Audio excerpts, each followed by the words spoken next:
Yeah, you already know. Turn it up, lean back, feel the breeze. Late night truths drifting through the trees. It's for the culture, by the culture. Braylon Lee's got the soul to show ya. Breaking it down, lifting it higher. Feel the rhythm, spark the fire.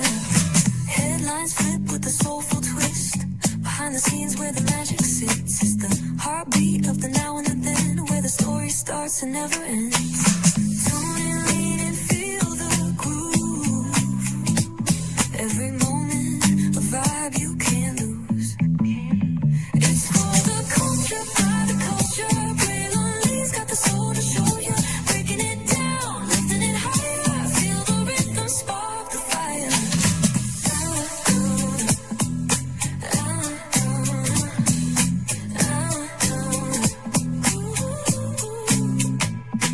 Hear the whispers in the city's hum. Echoes of stories where we're from. A beat, a step, a voice so clear. The pulse of us, it's all right here. We got soul, we got flavor. Every moment is a savior. Every experience is an overcomer. Turn it up, feel the glow, let the rhythm flow. Spotlight shining, we in the zone. This is the place where the culture's grown. Stories untold, now they're coming alive. Braylon Lee got the vibe tonight. One thing to know and two things for sure. Higher is waiting and lower is available. But either way, we gotta go on tour. It's Braylon Lee's virtual tour, where the culture makes its move. Feel the love, feel the truth. This is us, this is you. From the unknown, the unembraced and more. This show, this brand and the possibilities of what can be is all here for you. I'm just a kid from the rock, trying to be a rock for people, trying to make it best they can to become. Being moved as a creator of power to lift up all of us, not just a selective few. For the culture, by the culture, here we be. Braylon Lee, bringing life to your screen. Feel the soul, feel the truth. We're free, trust and believe. It's entertainment, news done our way with. Braylon Lee, spotlight sharp like a diamond shine. We see the stars, but the stories align. Deep in the soul where the heartbeats find. The pulse of the people redefining time. Just a pro tip, people have to earn the right to hear your story, but in addition to that, people have to earn the responsibility to be a part of it.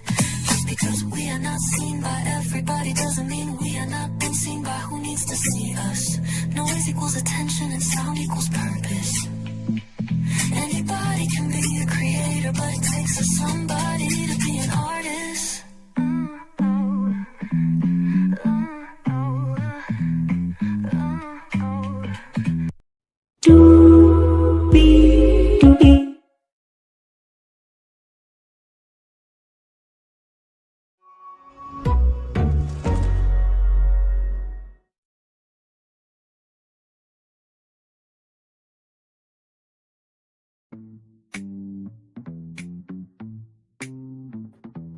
Well, you heard her. You heard her. You heard her correctly. Anybody can be a creator, but it takes a somebody to be an artist. Welcome in, everybody, to another edition of Braylon Lee's Virtual Tour Live. We are live on tour here. Glad to have all of you here in the building with me. By the way, I do know about the Keke Wyatt situation. Apparently, this is a full-blown interview with the ex. This actually came out 8 months ago. From Toss Away K, but now it's the full-fledged interview with her ex-husband. Like I said, you know, to each their own, but really, you're not supposed to be doing that. But hey, that's Keke Wyatt's life, not ours. With that being said, we have 1, 2, 3, 4, 5, 6, 7 destinations for you all this evening. Carnival Cruise Lines is doing their part to help Jamaica. I will tell you how they're doing that. Paramount, we got some insight into the first 100 days of Paramount Skydance, trying to figure out how this new media world is going to be. Then CurlMix is asking for our help, and we're going to do our part to help out CurlMix. And then, of course, we're going to talk about some entertainment marketing to people through the power of entertainment. We'll talk about that. Pizza Hut, that's right, the brand Pizza Hut could be up for sale. I know, this is a very, very big deal. We'll discuss that. Jeezy is a world record holder. How? We'll talk about that. And finally, some powerful news about diversity, equity, and inclusion. Cannot wait to tell y'all this news. With that being said, higher is waiting, low is available. But either way, we Got to go on tour. Yes, indeed, we do. Let me take down this iconic intro here. You see that virtual tour background? Yes, you do. You hear that virtual tour music? Yes, you do. And then there is a me. Hey, everybody, welcome in. Glad to have you here. A little bit of Vegas still is staying with us. Last night, we took some hotels that are actually in Vegas and rebranded them and gave them a new life. So if you missed that live, after this one, go and watch that one. You will have a very good time. I promise you. All right. With that being said, let's make it do what it do and go on tour because we do have a lot to discuss this evening. Yes, we do. My way, congratulations to Melody Cherie being able to post all of her kids to the internet. For sure, congratulations to her. Absolutely, indeed. There. All right, y'all. Let's make it do what it do here. Here we go. From cruiseindustrynews.com, Carnival Horizon to deliver aid to Jamaica. So as you can see, all those Niagara water bottles there. Yes, indeed. Here we go. Carnival Cruise Line is planning to deliver aid to Ocho Rios with the Carnival Horizon. The line canceled a visit to Ocho Rios, Jamaica that was scheduled to take place on board the Carnival Horizon on November 4th. That's today. The ship, however, will still visit Jamaica as it will deliver to the island following Hurricane Melissa, according to the company's brand ambassador, John Harold. The change in itinerary is related to Hurricane Melissa, which impacted the country in late October. The island is still healing from the devastating effects of floodwater, high winds, and storm surges, he said in a video update. Currently offering a 6-night cruise to the Western Caribbean, the vessel sailed from Port Miami on November 2nd, 2025. On board the ship right now are much-needed supplies which will be offloaded and taken to the island of Jamaica. Harold explained that supplies are being provided by Carnival Cruise Line and may be delivered by tenders depending on the condition of the piers in Ocho Rios. He continued, we have supplies and all sorts of things ready, which will hopefully put a little smile on the people's faces there and help them get through these very challenging days, Harold said. This support complements donations already made by Carnival Corporation, the Miami Heat basketball team, and the Mickey and Maydeen Arson Family Foundation. We are also giving guests on board Carnival Horizon a chance to donate to the disaster fund for Jamaica. Passengers will be able to donate by visiting guest services or by contributing extra dollars while donating during the Groove for St. Jude event. Carnival will match the donations made during this cruise, so everybody on Carnival Horizon has a chance to donate. Harold said, first of all, congratulations and shout out to Carnival Cruise Line for making it do what it do. They've been doing Groove for St. Jude for years, and as much as I cannot stand the country we live in, because everybody else voted for the dumb fuck that's in Washington, his administration, and all his dumbass supporters that should have been all swallowed by their fucking mothers. I'm talking about the adults here, the men and women. Children are innocent, okay? It's nice to see that companies are stepping up and making it do what it do. It's great to see private citizens stepping out and also helping as well. So we're not all lost out here, okay? We're not all lost out here, amen. So shout out to Carnival Cruise Line. Shout out to the 3 people that were here, 2 people here now. Glad to have you here. All right, y'all. More Brainley's virtual tour coming up right from this space right here, right now. From Variety.com. Here we go, everybody. Come on, technology. Work with me now. Against me, please. Thank you. Inside Dave Ellison's dramatic first 100 days at Paramount. Pouring Tom Cruise blockbusters, forging ties with 47 and daring anyone else to buy Warner Bros. Discovery. This comes to us from Variety.com here. Dave Ellison isn't afraid to get in the ring as the Paramount chief builds a Hollywood juggernaut that could soon swallow Warner Bros. Discovery whole. A different type of construction is taking place 3,000 miles away. Sources say that President 47 has greenlit plans to host one of the first UFC fights under Paramount's $7.7 billion deal. You heard me correctly, $7.7 billion. With the MMA League on the lawn of the White House. Dignitaries from around the world will attend the dinner and then head to the Octagon, the 8-sided ring where the main event will play out. 47 and UFC CEO Dana White are spearheading the telecast. The discussed date is June 14th, 2016, which coincides with 47's 87th birthday. So, oh my God. Why? Why are we doing this? Like, y'all know he tore down the ballroom, which, by the way, had the movie theater room, and I also believe the bowling alley is probably not there anymore as well. So it's just, why are we having fights at the White House when there's a whole government shutdown happening? Okay, child. Okay. Okay. Okay. White House spokesperson Anna Kelly says the fight will be a spectacular event that will celebrate the 250th anniversary of our great country. Said no one ever, but okay. While the spectacle might sound like a discarded scene from the 2006 dystopian comedy Idiocracy, it provides a glimpse into Ellison's rising empire, one that skews alpha male and that some fear will intertwine the studio's content more closely with MAGA messaging. In rapid-fire fashion, the 42-year-old Ellison has become show business ultimate disruptor, the industry's first millennial mogul that wants to change the DNA of Hollywood while building a new type of entertainment, Leontheon out of the husk of a once legendary film and television studio. Paramount, which declined to comment, is just the beginning. We're going after the Warners, Ellison told confidants even before the Paramount deal got the 47 manufacturer's approval. I want to be in the top 3, not the bottom 3. But you gotta have content that people give a fuck about for that to happen, but that's neither here nor there. By the accounts of many industry insiders, Ellison has been busy leveraging his family's extraordinary wealth and access to President 47 to prepare for a buying spree with the help of his father, Oracle co-founder Larry Ellison, the world's second richest person behind Elon Musk. The Silicon Valley Theon wants to take on Netflix, Amazon, and Apple. In the hyper competitive Ellison family, there is no prize for being runner up. If the Ellisons pull it off, they will control media empire with unprecedented reach and cultural influence.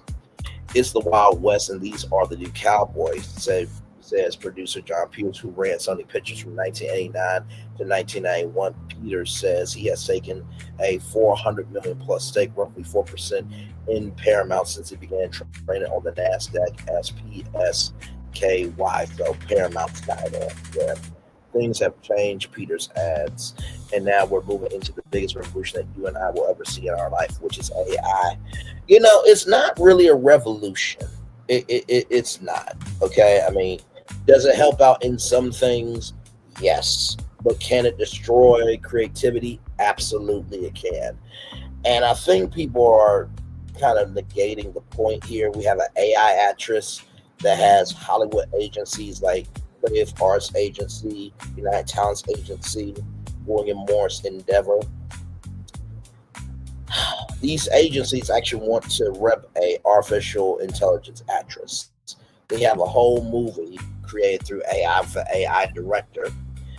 Then you have a music artist that just hit the Billboard charts, okay, and got a $3 million recording contract.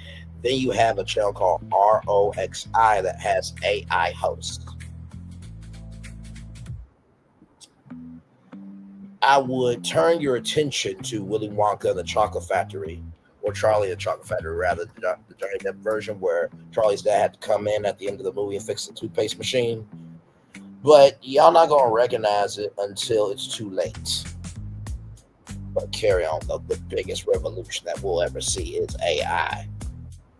Fuck what you talking about. Anyway, when Skydance took over Paramount, it pointedly referred to itself as a media and technology company. Ellison has repeatedly said he wants to embrace AI, and in meetings he alludes to having developed revolutionary ways to understand what consumers want by accessing vast troves of data or data. Oh my God, y'all.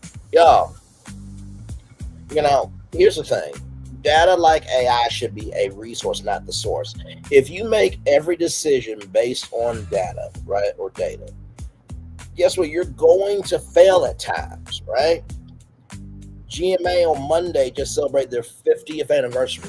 They didn't go off of data to know if it's important or not. They gave a fuck about it. It was a big fucking deal. So I'm going to need Hollywood to still have emotion in their decision making, okay? Use data plus creativity, okay? Datativity, all right? There you go. Shit.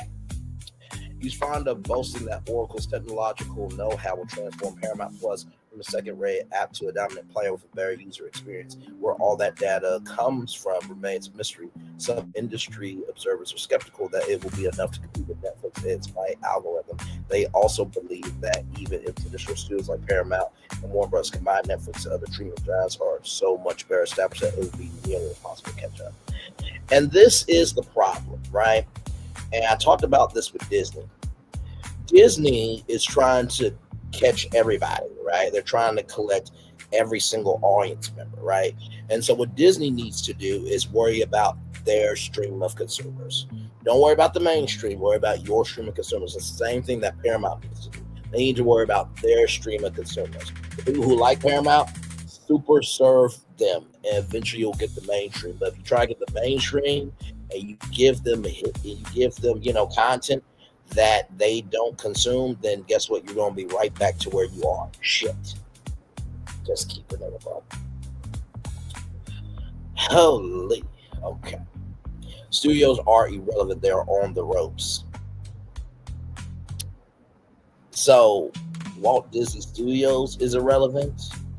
Warner Brothers Discovery is irrelevant. Sony Pictures is irrelevant. Paramount is irrelevant. What? Studios have been around for over 100 years, so now they're irrelevant? Wow. Good Lord Jesus. Obviously, Strucker Moore is a finance person, not a creative person, obviously. They're on the ropes. They're dinosaurs. The age of the dinosaurs is over. Okay, well, studios are not important, then what's going to be the mechanism for them getting their movies to movie theaters, right? That's just like when people say radio's going to die. No, radio's the backbone of the music industry. That's how artists get their royalty checks. Stop that shit. They're not irrelevant. They're just evolving. Your television isn't irrelevant. It's just evolved to being a aggregator. That's all it is. It's just an aggregator now. Instead of people watching TV at 8, 7 Central on ABC, now it's an aggregator to find other content. It just evolved. That's all it is. Studios are irrelevant. My ass. Their only move now is to consolidate, but there's no hope. Even if they get bigger, they are too late to the party. Not according to Dave Ellison, who projects an image of Paramount as a land of abundance. He wants more content, not less, says one source with direct knowledge of his thinking. The proof is in the mad dash his film chiefs are making to build their slate from its current eight annual releases to 15 by 2026, 17 by 2027, and 18 by 2028. Cindy Holland, who helped Netflix develop its original programming strategy, is now running Paramount's direct-to-consumer operation. Is open to pursue, is opening the first round to bring better programming to Paramount Plus. And of course, this woman here, who basically is a MAGA supporter and supports the president, she's been at CBS, and CBS is now hell.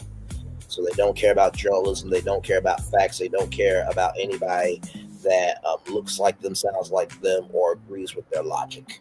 Okay, so just want to get that out there. Just keep it in the buck. Hollywood may be wary of the Ellison family. The Writers Guild of America called the prospect of Paramount buying Warner Bros. Discovery a disaster for writers, for consumers, and for competition, and vowed to work with regulators to block the merger. But an industry still reeling from the collapse of peak TV has been re-energized by the emergence of a new deep-pocketed buyer, and analysts credit Ellison for embracing an expansive vision. They clearly have a long-term point of view, says Jessica Riff Elrich, Bank of America Securities senior media and entertainment analyst. They have a plan to invest in more compelling content. They are executing on it. Since taking over Paramount, Team Ellison has embraced Mark Zuckerberg's mantra of move fast and break things. You know, before you break things, I think you would like to figure out what works first. Just keep it in a buck.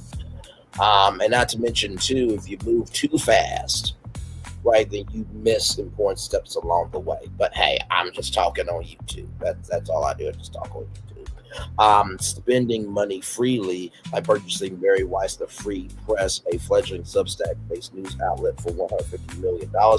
It has also slashed staff and dispense with top Paramount executives at dizzying rate, placing them with executives with unfashionable by Hollywood standards, viewpoints from vocal Israel supporters, CBS News editor-in-chief Weiss to political conservatives, Paramount co-chair Josh Greenstein, and jumped into business with a new brand of power brokers, namely White. Those who remain have faced pointed questions, often delivered in tones that betray iteration at how inefficiently the new regime feels the legacy media company had been run. Taking a page out of the MAGA playbook, Ellison does not seem to care about optics. An October 29th round of roughly 1,000 layoffs hit women in high-profile roles hard. Among the 14 reported TV executives who received pink slip spanning CBS, BET, and MTV 11 were women, rather. Over at CBS, some cuts like Tracy Wolf, a senior producer of climate and environmental coverage, were viewed as 47 friendly moves. One staffer says that the acts conspicuously fell on those who reporting featured an anti-Israel bent, including foreign correspondent Deborah Pata, who had been covering the war in Gaza over the past 3 years. A source close to Paramount says the October layoffs were not motivated by MAGA politics or gender. Just like the cancellation of Stephen Colbert had nothing to do with y'all paying the president because of 60 Minutes. But okay, child. But Israel is an important issue. Larry Ellison is reportedly a close friend of Israel Prime Minister Benjamin Netanyahu, as a prolific donor to Friends of the IDF. Weiss has been so vocal in her support of the country that she faces frequent death threats. And she and her wife. Wait a minute. She's a lesbian? And she supports 47, the MAGA movement. They don't like gays and lesbians. Oh, my Lord Jesus. The Free Press co-founder, Neely Bose, requires a detail of 5 bodyguards across the studio, $10,000, $15,000 a day. There also has been a noticeable step up in security measures around the company's executive leadership. One insider says the entire C-suite has received threats. Now, I don't believe in threatening people. I don't think that's right. I don't think that's cool. I think that's despicable behavior. Okay? Good child. Paramount's leadership has not shied away from making its views on the war in Gaza public. In September, it became the first major studio to denounce a celebrity-driven open letter signed by A-listers like Emma Stone and Javier Bardem that called for a boycott of Israel film institutions implicated in genocide and apartheid against Palestinians. Warner Brothers filed beside legal reasons for its studio, and sources say Paramount maintains a list of talent it will not work with because they are deemed overly anti-Semitic as well as xenophobic and homophobic. Whether the boycott signatories are on that list is unclear.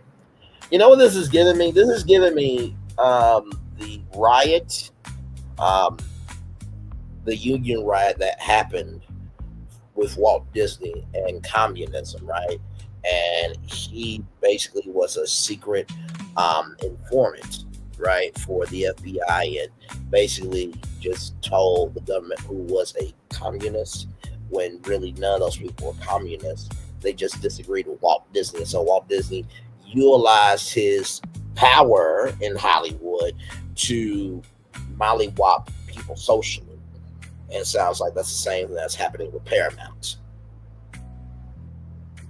So let's review Paramount making racist, bigoted, sexist, homophobic, xenophobic, and every other phobic decision in the world. Disney is making dumbass decisions by doing anything and not doing something.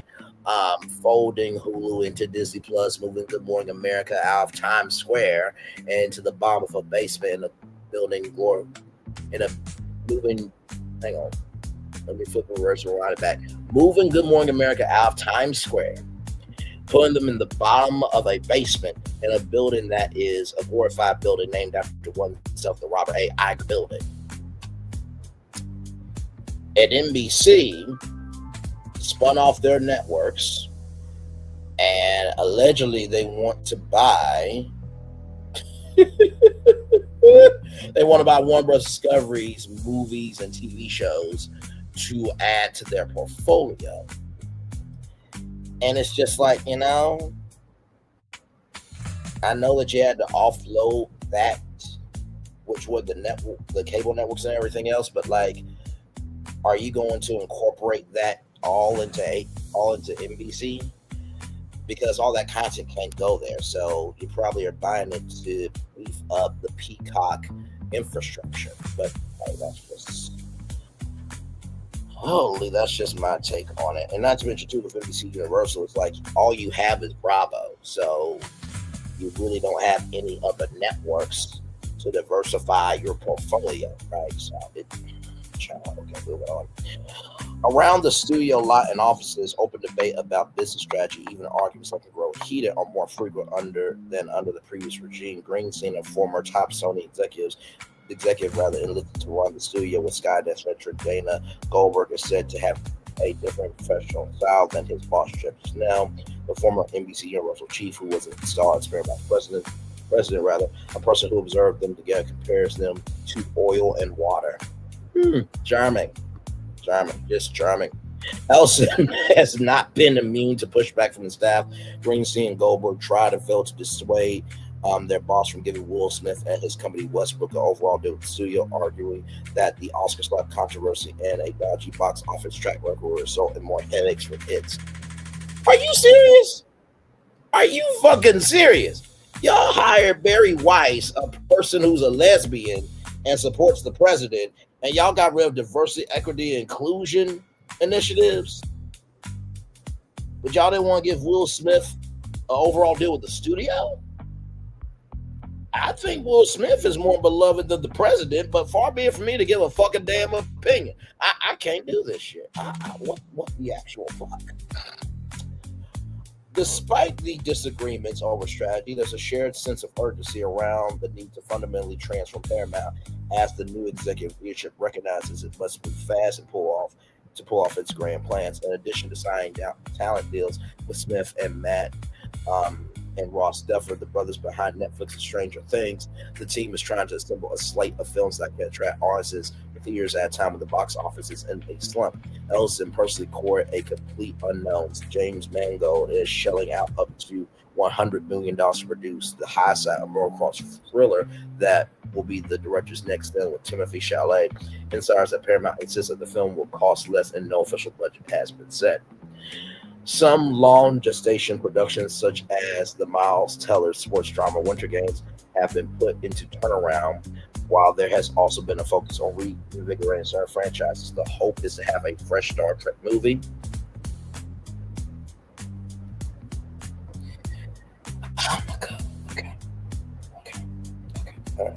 All right. Okay. Oh my God.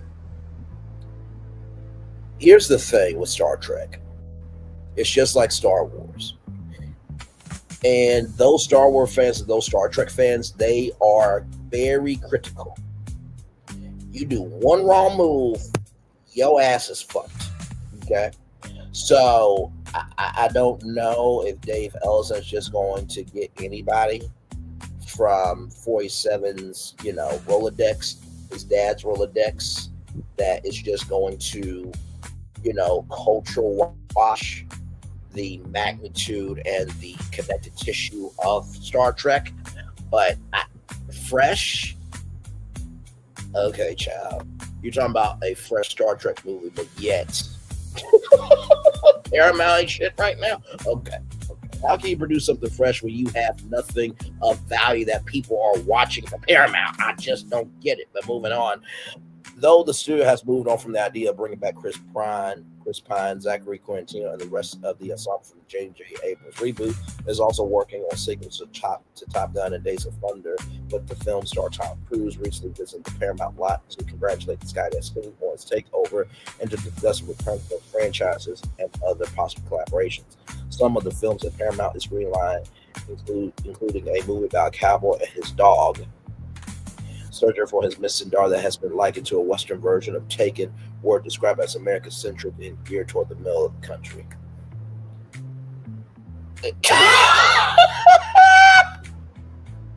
I'm sorry.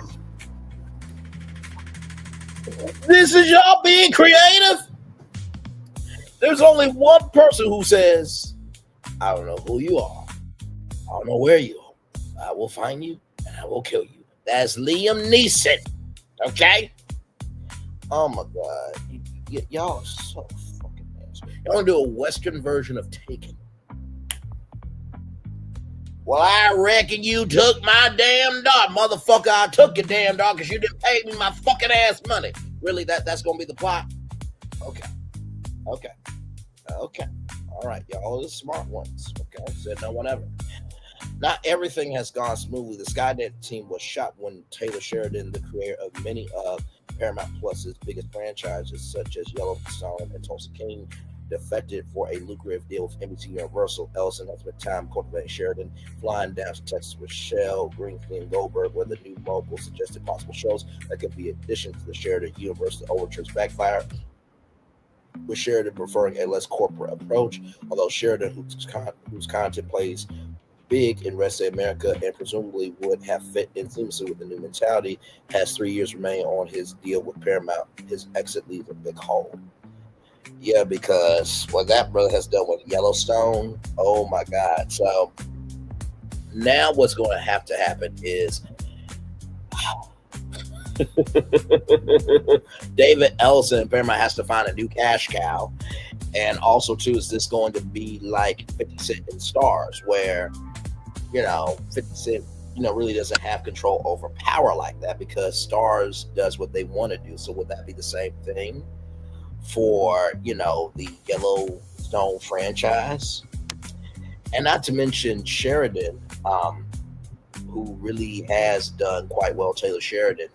Now that he's at NBC Universal, y'all, here's the thing. Paramount, all they have is movies and TV shows. They ain't got nothing else.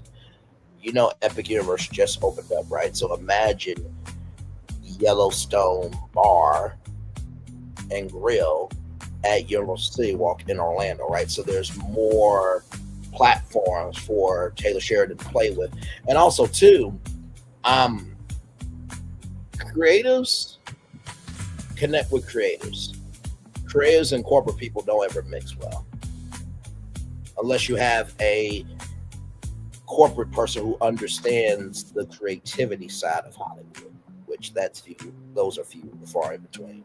Like I said, it's a huge loss for them, says Elrich. If you look at Paramount Plus, Sheridan is responsible for 90% of their successful programming.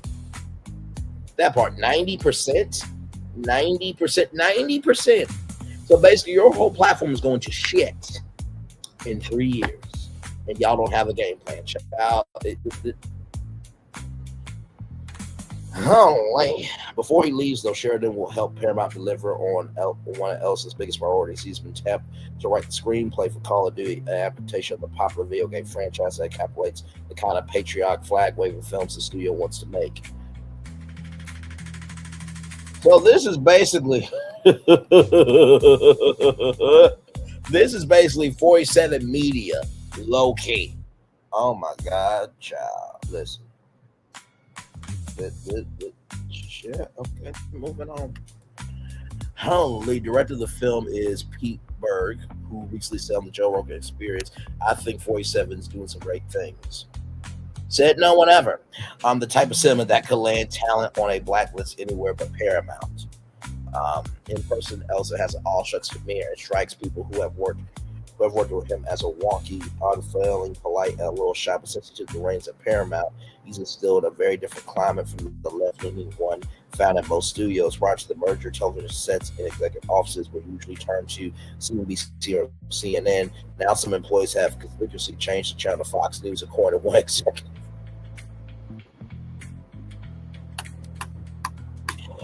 Yep, so basically, CBS is going to be whitewashed, pretty much, everybody. There's not going to be any black people. There's not going to be any minority, indigenous people of color. So basically, it's going to be white state television, essentially. So just, oh my God, this is a fucking damn shit. But yet they got rid of Stephen Colbert, who's a white man. I don't get this shit. Another source, however, disputes this. It says most of the offices are still being renovated and have television sets that have yet to be mounted or plugged in.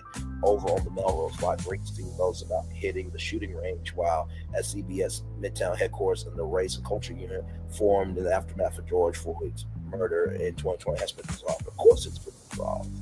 They don't give a fuck about anybody else except people who look like them, sound like them, and agree with them. Of course, it's been dissolved. There's a reason for the cultural shift. After all, Larry Ellison's loyalty to the president has already paid off. The 47 administration greenlit the Paramount Skydance merger despite antitrust concerns and allowed the Oracle co-founder to be a part of a consortium to acquire TikTok. It also includes conservative-leaning Lachlan Murdoch.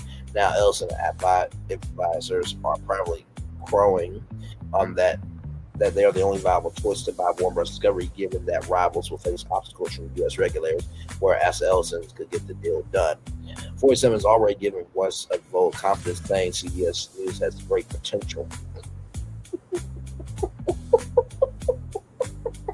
Of course it has great potential because they're sucking off your dick, motherfucker. Damn. Okay. He expects coverage to be fairer now. So if you fuck up, do you expect them to say that you fucked up and you're not going to sue them? But okay.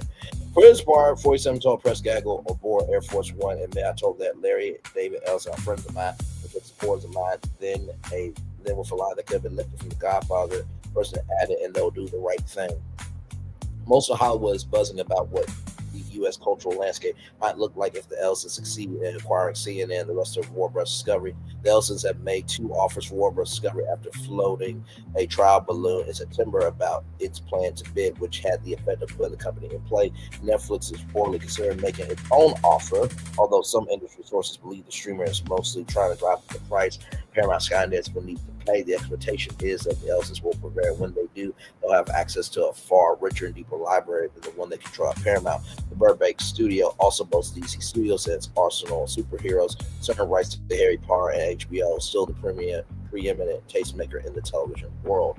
However, all that premium content might not be enough to resolve the fundamental problems with the business models of legacy media companies at Paramount, namely that linear broadcast cable channels still account for as much as 80% of Paramount's annual revenues. It's interesting. 80% of Paramount's annual revenues come from linear television, but yet people saying linear television is dying. Interesting. And television is losing audience rapidly to streamers. That create the conditions in which 2 of the remaining 5 traditional studios feel the pressure to merge to get bigger or to withstand the headwinds. Despite the volatility of the movie industry for 100 years, it was one of the most stable industries in the history of American business, says Snap chairman, former Sony Pictures Entertainment chief Michael Litton. The same 6 players were there from the very outset, with the possible exception of RKO, and those same players stayed there without consolidation. It was almost impossible to have a new entrant because you needed a big library and distribution. And obviously, that took years and years to create. The technology companies came in, they became incredibly disruptive. That is in large part the reason why you're seeing what you're seeing happening now with the Ellisons.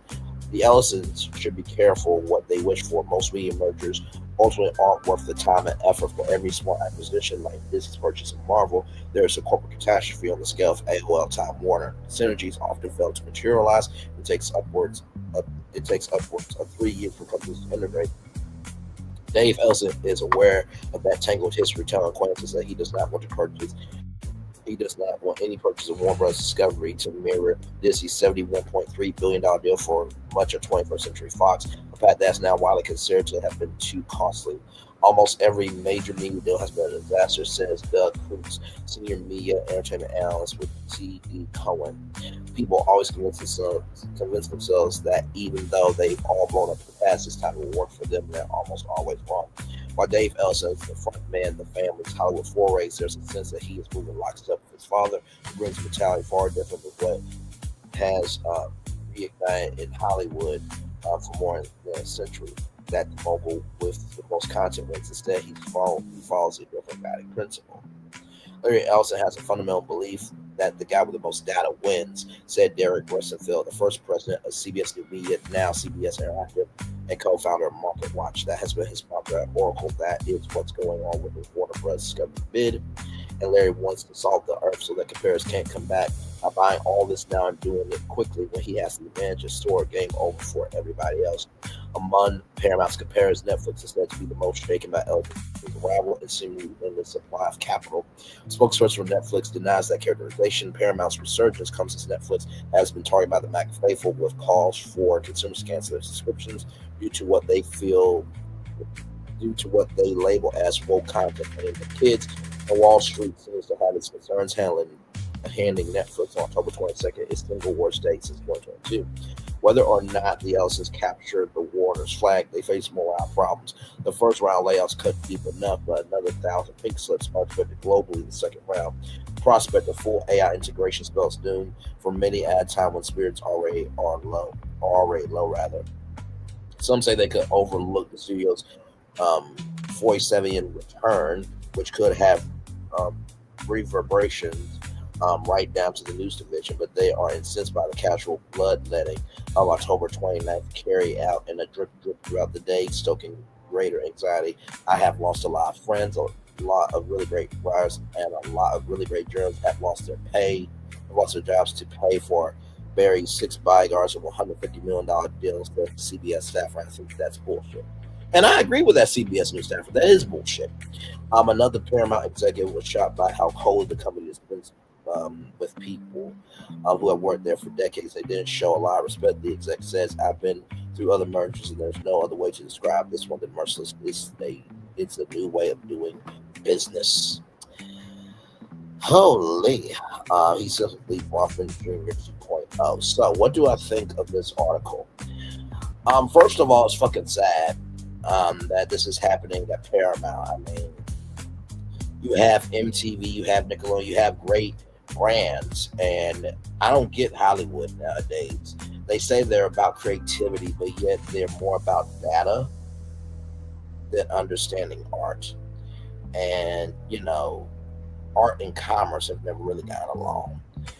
And so you're coming into a legacy media company and brand, and you want to break down the system that has kept it stable for that long because you don't like things the way they are. What the problem is, when you do what you want to do, you get anything as a result. When you do something of importance, you get something in terms of a result, right? If you want anything to happen, do anything happen. If you want something to happen, do something for it to happen. And I think that's what's going to be happening at Paramount. Like I told y'all before, y'all need to be worried, because if they do buy Warner Bros. Discovery, then there's the Oprah Winfrey Network, and you cannot have two black networks. So either they're going to combine BET, the Oprah Winfrey Network, or they're going to sell off the Oprah Winfrey Network. Or they can sell off BET, or they could cancel both networks. Yeah, so. Ciao. I'll keep you updated on this. Okay, moving on. Now, I saw this Millie Chun TV, and shout out to Millie Chun TV. We love her over here. Here we go with this. Here we go. Hey y'all, it's your girl Millie Chun, and this is Kim Lewis, and she is the founder and CEO of CurlMix. She is based out of Chicago. She says that she hires locally, and she needs 20,000 orders before the end of the month in order for her business to stay open. She said that this climate that we're in right now has been tougher than COVID, right? And she is asking that if you can't buy her bundle, hold on. She has a bundle that she's selling for $100. If you're not able to buy a bundle, if you can just go on and buy something. She also said if you can just share it to get it out, because I think that's great that she hires locally, and she's been servicing her area for so long. And she said that it's just been difficult with the tariffs and everything, and you can just imagine. So on her website, it says 60 days to get 20,000 orders. But if you can see up with the countdown, it's actually today 57 days to get 20,000 orders. She has a 10 for $10 pre-order. It ships December the 10th. And I'm sure there's somebody listening from the Chicago area who may have used this. If you can just comment below and let us know how you like the products. I'm going to do my part, and I'm going to order some products, because this is for us by us. And Amen. Honestly, we all we got at this point. And this is a black woman that has a black business that is helping black people. So I just feel like this is just what I needed to do. So if you can help, and if you can't help, she said you can donate if you did want to buy products. And if you can't do that, because everybody is going through something, and I understand, if you could just share it and let people be aware of what's going on with her. So Let's do what we can do, people. It's your girl Millie Chun. I'll talk to you later. Bye. Now that is a real content creator. Okay, that's a real one. Okay, Millie Chun is not worried about anybody using her name in a title because she is a queen about her business. While some people are being princesses throwing tantrums and ain't got shit going on. Okay. Shout out to Millie Chun TV. She has, I think, 2 or 3 books. So y'all go like, comment, share, and subscribe to Millie Chun TV. A great, great sister. She also just gave away a trip to Houston, so that way you can hang out with her and support the women of Hard Hustle Houston, which was on the Oprah Winfrey Network. And I gotta tell you something, Millie Chun is going to be a legend in Hollywood. She's already a legend now, but I cannot wait to see the greatness of Millie Chun TV. Sure. And y'all know we've talked about CurlMix before. They got a huge distribution deal, I believe, with some major retailer before. But here is CurlMix's website, and we're going to play this now. You guys, I hoped I'd never have to make a video like this. CurlMix may have to close on December 31st. We need 20,000 orders to remain open. And this has been the most difficult year in business. This year in business was harder than COVID, with tariffs and taxes and ingredient costs going up and shipping time slowing down. Yes, our team went from a size 40 to 14. Oh, wow. And that partially explains why, we've had some delayed orders or longer replies in customer service. Everyone on my team is doing 2 to 3 different jobs, and we hire locally, stateside, for most of our roles. And it has just been so hard to stay alive. So many of my friends' businesses have closed, and I made a post about this last year that we didn't want to be one of them. And our crowdfund that we raised last year was not enough. We needed 4 times what we actually raised, and we didn't get it. It was a tough market. And so my family pulled together cash. I borrowed money from some mentors, and that's what's gotten us to this point, you guys. We've been the most efficient with our capital that we've ever been in any year in business. We've lost the least amount of money for the amount of revenue that we had. We are truly operating way better than we ever have, but cash is tighter. It's hard to get inventory. Business is just harder to run, and funding is dried up. There's no other place to get the money. And so I never wanted to make a video like this, but I figure if CurlMix is important and if it deserves to be here, and if our community wants it, our community will show up for it. I believe that. I really, really believe that. I love what we do and who we do it for and who we serve. And the only reason that I have not given up and that I am still here is because you guys invested in me. You guys invested in CurlMix. You bought equity in our company, and I want to continue to show up for you. So I'm not giving up. Okay. We're launching Protect CurlMix, which is essentially our campaign where you spend $100 or you buy a CurlMix bundle or Protect CurlMix bundle, or you donate. And if we get 20,000 orders in the next 60 days, we can stay alive so that I continue to serve you and give you guys good products and not make things that are toxic for you. We have a high standard of quality in our ingredients, our products, and what we serve, and what we give you. And I want to continue to do that for women like us, people like us. I think we deserve that. I want to continue to add jobs in the community. I want to keep jobs local. I want to make impact. And you guys can be a part of that.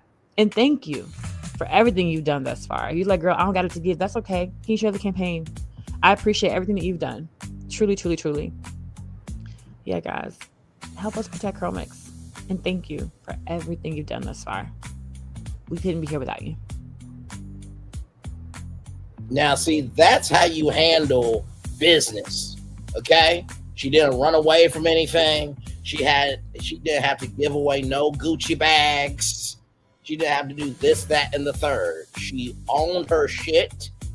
She was appreciative of her audience, and she's about her business. So 57 days, 6 hours, 9 minutes, and 22 seconds. Now, if you don't have it to give, right? If you can't buy something, you can donate, obviously. And of course, the 10 for 10 pre-order ships December 10th. Of course, the mango setting mousse here. You got the luscious Lotus leave-in lotion. You have the Allure apple flaxseed gel. You have the honey hydration curl cream. You have the pineapple potion leave-in conditioner. You have the mango magic honey flaxseed gel. You have the honey hydration leave-in conditioner. You have the luscious lotus sculptin jelly. You have the alluring apple grapeseed conditioner. Sorry, and then you have the lavender pure flaxseed gel. So all that for $100. Okay, not for 100. Sorry, for $10. Okay, 10 for 10. So just wanted to say that to y'all. Please, for the love of God, if you can. 20,000 orders. I believe it can happen. And like I said, if you don't have it to give, just share it. And that's why I do this show every single day. Every single day. Every single day. There are times where, child, I have wondered why I have started this YouTube channel. But then I'm just like, you know what? No, I'm not going to let princes and princesses who will never be elected to rule anything, because they don't rule over their own life, to dictate how kings and queens are going to move and rise and invest. So this is why I do this show, because you never know the power of utilizing information to help people. So I'm going to drop the link in the chat for CurlMix, to protect CurlMix. And shout out to Millie Chun TV. She was the first person that I saw talking about it. Shout out to her. So here is the link right here. So right here, protect CurlMix, curlmix.com/pages/protect-CurlMix. Right there. So here it is here. It's CurlMix Black owned. Yes, we are not only Black owned, but we're also Black operator. Our team primarily consists of Black women, allowing us to deeply understand the unique needs of Black hair. Is CurlMix safe for children, for pregnancy? Yes, all of our products are 100% natural, safe for kids and babies, and even safe to use during pregnancy. Do you have a return policy? We want to be conscious of our planet, our people, and your pocketbook.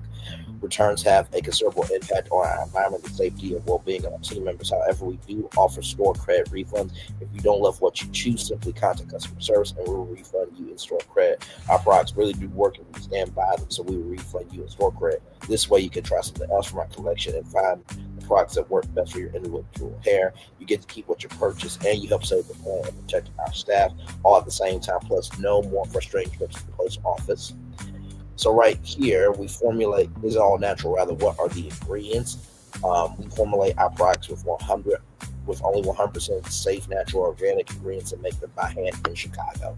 And so here are all the ingredients right there. So please, y'all, 20,000, like I said, 20,000 orders here. I believe it's going to happen. Shout out to this sister. She seems like a very good sister. And anytime we can utilize this platform to help out other people, then that's what we're supposed to do. Amen. That's exactly what we're supposed to do. So shout out to CurlMix, and I send nothing but love, joy, and blessings unto her in the mighty name of Jesus. Yes, yes, yes. Amen, amen, and amen. All right, y'all. More Brain Leads Virtual Tour Live coming up right from this space right here and right now. Let's talk about entertainment marketing from Fast Company. Entertainment marketing is engaging and purpose-driven. This new form of storytelling allows marketers to tap into their brand's narrative authentically. The healthcare industry, like many others, has traditionally relied on tried and true conventional one-way marketing tactics. However, that strategy is no longer enough to break through to consumers. More than 81% of consumers tune out generic ads and crave more engaged and personalized content, signaling that marketers need to adapt and stop ineffective communication that tries to pull consumers to them. Instead, we must go to our customers, meeting them precisely where their attention already lives. We know a great story has the power to transcend demographics, evoke emotion, and build lasting connections. Ultimately, brands are collections of human beings, and people connect with people. By humanizing our brands and telling compelling stories about the individuals who compose them, we unlock a profound ability to resonate and connect with our audience on an emotional level. However, where we share our stories have changed, we have seen the audience shift aggressively to at-home streaming and social media. Understand your customers' media habits. More consumers get their news from non-traditional news sources, and streaming viewership has eclipsed traditional broadcast media. We are living through the amortization of content consumption. Knowing how people watch is only half the battle. Each platform, TikTok, Instagram, YouTube, Netflix, and others, is a distinct ecosystem. Savvy marketers understand customers' unique consumption habits and user behaviors and then tailor their content approach accordingly. Too often, brands hesitate, thinking they may be too small, not unique, or question their own perspective. But everyone has a story, and every brand has an opportunity to feel a human emotion. I keep thinking of Kathy Lee Gifford. Everyone has a story. Everyone has a story. That SNL skit was hilarious. Moving on. Shout out to Kathy Lee Gifford. Hopefully she's doing well. Look at healthcare. We fuel your lives, your loves, your passions, and your careers. Consider entertainment marketing. Last year, we launched North World Studios to create impactful content that's both entertaining and purpose-driven. Our work, featured on platforms like Hulu and Netflix, has garnered billions of views, but more importantly, it's humanizing complex issues, pulling back the curtain on healthcare, and sparking crucial dialogues around often taboo topics like gun violence and mental health. For example, our 2024 HBO Max series, One South, portrait of a psych unit drove community support, awareness, and donations that enabled us to open up a second mental health unit. That is the return on investment every marketer dreams of. Entertainment marketing, when rooted in purpose, can be a powerful force for good, fostering positive cultural change while building brand infinity. It's not just about reaching viewers, it's about making a difference. 5 factors to weigh in before trying entertainment marketing rather. For brands ready to embrace the power of entertainment marketing, here are 5 brands to consider. Number 1, authenticity. Before venturing into entertainment, identify the core values and stories that define your brand. If you have a product that is authentic, resonates with people, provides value, then you have a platform to build around that. Your entertainment content should be a natural extension of your brand's identity and not forced. Number 2, partnerships. Collaborating with experienced filmmakers, producers, or content creators is essential. They bring creative expertise and industry knowledge that can elevate your content rather than expand its reach. Seek partners who share your vision and commitment to quality storytelling. Number 3, context. Entertainment marketing is not just about putting your product rather in a movie. It's about crafting narratives that resonate with the target audience and subtly integrate your brand's message. Number 4, engage to change. Allow your audience to be a part of the storytelling and the brand story. That means not just pushing content out, but allowing them to create content, engage with your brand, and share their passion and their love for your brand. Number 5, measure and adapt. Like any smart marketing campaign, be sure to track viewership, engagement, social media activity, and any other relevant impact on brand awareness and business outcomes that are important to you. Data-driven insights will help refine your strategy and optimize your return on investment. Final thoughts: you must be fearless and bold, and you must be willing to fail and learn from those failures. The landscape is transforming. Consumers are demanding authentic connections and engaging experiences. By embracing the power of entertainment, brands can break through the noise, build meaningful relationships, and achieve lasting impact. It's time to move beyond traditional methods and embrace the power of the story. Ramon Soto is the senior vice president, chief marketing and communications officer at Northwell Health. First of all, great article. I fully agree with everything that was said, and I think entertainment marketing really is evolving, right? I mean, for example, One South, portrait of a psych unit, being able to, hey, Yolanda Cameron, good to see you, beautiful. Glad to have you here. I'm doing fantastic. Listen, I am at the Bellagio, as you can see right there, the Bellagio right up there, and just covering Black news, minding my business, being about my business. Understand? Good to see you, my friend. Love you, value, and appreciate you as always. Like I said, with this, docu-series, One South, portrait of a psych unit, to be able to take complex issues and showcase them in long-form entertainment to reach masses that may not understand the issue. It's a very powerful thing, and I feel like we do entertainment marketing very well around here. We just talked about CurlMix and how they need 20,000 orders, but they have to close down December 31st, relating to the audience of, hey, everybody has hair, right? Relating to the fact that this is a Black-owned, Black-operated business. And number 3, we want to see people win. So making CurlMix Studios, where you can create content about hair, about beauty, about health, mental health, physical health, would be a very powerful thing for CurlMix to do. So I love entertainment marketing, and nothing but blessings on this. I think that this is going to expand quite exponentially, rather, because hello, did you not hear what we just talked about with Paramount? How they basically turn to the MAGA side. So basically, we're not going to have any voice at Paramount at all. So there it is. All right, y'all. So shout out to Fast Company for that great article. Now, speaking of entertainment marketing, here's a brand that can use some entertainment marketing: Pizza Hut. Yeah, I know. I saw this while I was at work. So here we go. Yum Brands to review strategic options for Pizza Hut, opening the door to a sale. Yeah, I know. It is absolutely crazy. Yum Brands will explore strategic options for Pizza Hut, which has struggled in recent years. Potential outcomes could include an outright divestiture, selling the stake in a chain, or a joint venture. The chain share of the U.S. pizza market has shrunk from 22.6% in 2019 to 18.7% in 2024, according to Barclays. So let's talk about it here. Yum Brands on Tuesday announced it will explore strategic options for Pizza Hut. The Pizza Hut team has been working hard to address business and category challenges. However, Pizza Hut's performance indicates the need to take additional action to help the brand realize its full value, which may be executed outside of Yum Brands.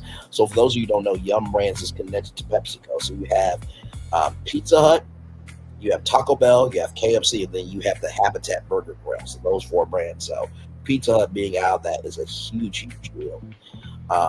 Right here, Yum CEO Chris Turner said in a statement, the company has not set a deadline or definitive timetable for the review process, while Yum did not specify what the review's range of strategic options include. Potential outcomes could include an outright divestiture, a joint venture, or sale of a stake in the chain. We do think the business can be positioned for even greater success in the future, Turner said on the company's earnings conference call. In some markets, there may be a multi-year effort that is required to reposition as the leading pizza brand in those markets, and it's possible that those efforts may best be done under a different structure, potentially under outside ownership. Pizza Hut has been a part of a triumvirate with KFC and Taco Bell for decades, dating back to when PepsiCo still owned fast food chains.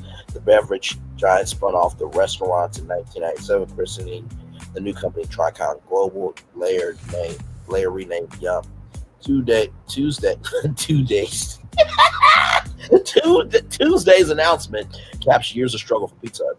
On Tuesday, Yum reported that the chain's same in-store sales fell 1% during the third quarter, fueled by a 6% drop in its home market. During the same quarter, Taco Bell and KFC reported same-store sales growth was 7% and 3% respectively. Before the pandemic, Pizza Hut tried to shrug off its reputation as a dine-in venue and reposition itself as an option for pizza delivery and carryout in the United States. When COVID-19 lockdown shuttered restaurants, the chain saw itself skyrocket like the rest of the pizza industry. But once restrictions loosened, so-called pizza fatigue settled in, leading to another sales slump. And now with consumers dining outlets, often pizza is faced with increased competition for a small set of diners. The chain share of the U.S. pizza market has shrunk from 22.6% in 2019 to 18.7% in 2024, seeding customers to rival Domino's Pizza, according to Barclays. In the wake of the pullback in consumer spending, other restaurant companies have recently challenged parts of their businesses in an effort to improve their balance sheets. Starbucks on Monday announced it's selling a majority stake in its inbound China business and will form a joint venture with Bow Capital. Last month, Jack in the Box divested Del Taco for $115 million, well short of the $575 million it paid for the chain less than 4 years ago.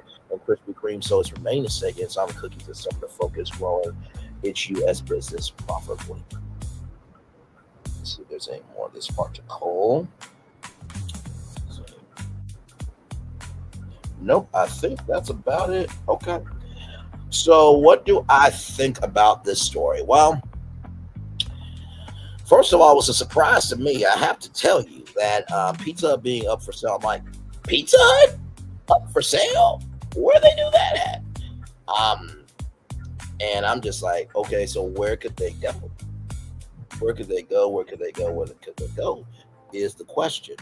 And so I'm gonna pull up some brands here that I think really could be good for them here. Let's see. But this is very interesting. This is very, very interesting. There's a lot of brands that would love to have Pizza Hut in their portfolio.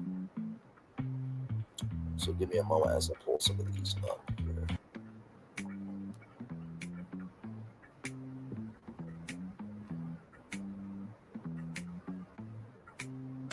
Okay.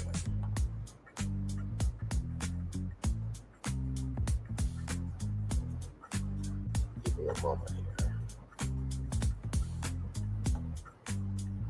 Okay, so the first one that I'm going to show y'all. This is just the first one here.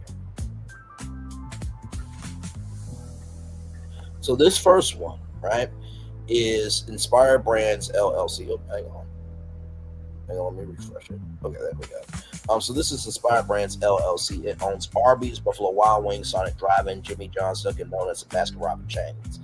Now, imagine, if you will. Now, I know what you're thinking. Well, Bray, they have Wing Streak. Wouldn't that compete with Buffalo Wild Wings? Not necessarily. Because I want to show you something real quick.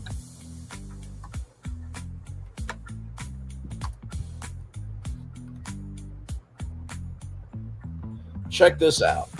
So Red Robin partnered up with Danto's Pizza, right? So now you can have Red Robin burgers along with pizza, right, in the same place. So just imagine, if you will, that Pizza Hut and Buffalo Wild Wings had combined restaurants, right? So you can literally get a pizza from Pizza Hut with Buffalo Wild Wings in the same restaurant. That could be something, right? That could definitely be something. Now, of course, you have Go-To Foods here. And here's this brand here. So you have Auntie Anne's. You have Carnival, which is the nation's first retail ice cream franchise. So you have pretzels, you have ice cream, you have cinnamon rolls with Cinnabon, you have Jamba Juice, you have McAllister's Deli, you have Bo Southwest Grill, you have Swarovski's, which is another deli restaurant there. So they don't have a pizza chain. So I think, honestly, this would be great. Not to mention, too, if you know Pizza Hut, they have a deal with Cinnabon already for their Cinnabon rolls. So very easy to make it do what it do there. And then, of course, here with this company, this is Restaurant Brands International. You have Tim Hortons, you have Burger King, you have Popeyes, you have Firehouse Subs. They do not have a pizza chain as well. Okay, see where I'm going here? How this could be a huge plug for all these other companies here.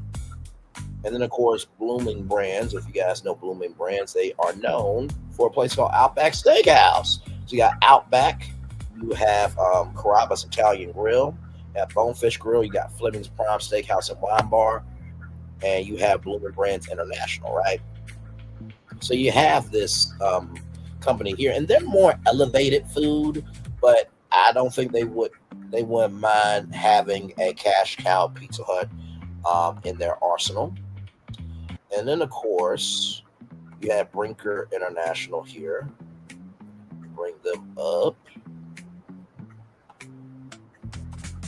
The brands here. So here are the brands here. So you got Chili's Grill and Bar. You have Maggiano's Little Italy. So you have those two brands. And I am sure that they would not mind, okay, being able to, make it do what it do there. So then you have Darden, which has all these brands here. You have, give me a moment, Olive Garden, Longhorn Steakhouse, Yard House, Roof Chris Steakhouse, Cheddar Scratch Kitchen, Bahama Breeze, Island Grill, Eddie V's, Prime Seafood, Seasons 52, Chewy's, The Capitol Grill. No pizza chain. Stupid Buckwood chain.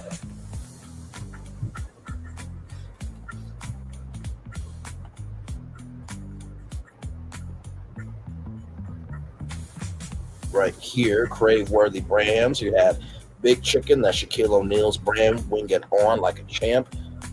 Bullet Long Southern Chicken, Taffer's Tavern from Don Taffer, Crafted Smash Burgers, Hot Southern Chicken, Gnome Dog, Scrambled Eggs, Global Cuisine here. But you see, no pizza place. Okay, well, Fresh Brothers there and Pastia, Pizza and Pasta. But still, they would not mind some extra money.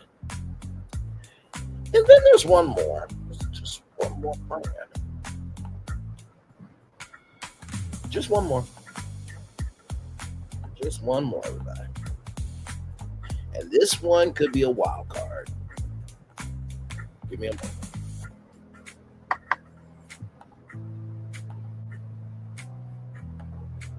See, we get into business over here, you understand?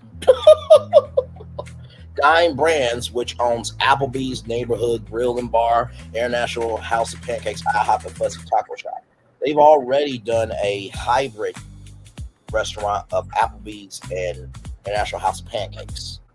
So now imagine getting a pizza at Applebee's and getting a $5 margarita. So the possibilities here for Pizza Hut are quite endless. So we shall see what ends up happening with Pizza Hut. So very interesting destination there. All right, y'all. So here's something. Shout out to rollingout.com, celebrating 25 years on to the next 25.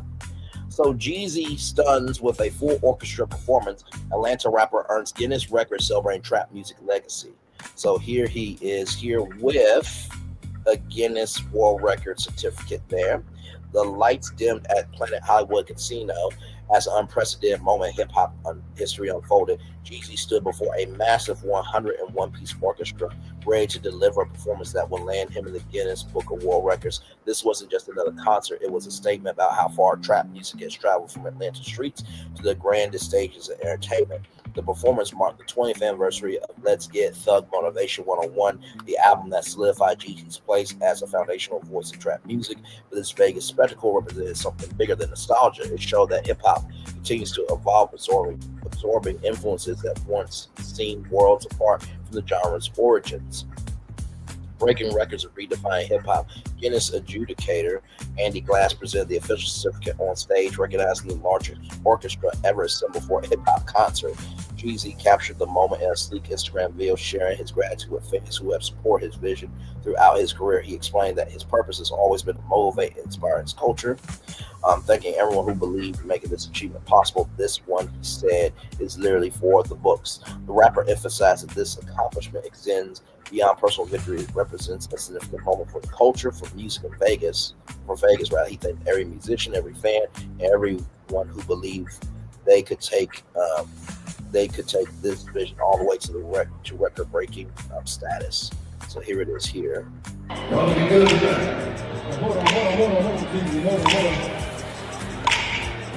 We are only here for one man. We celebrated TM101 Live 20 years. Y'all been rocking with Jeezy for 20 years.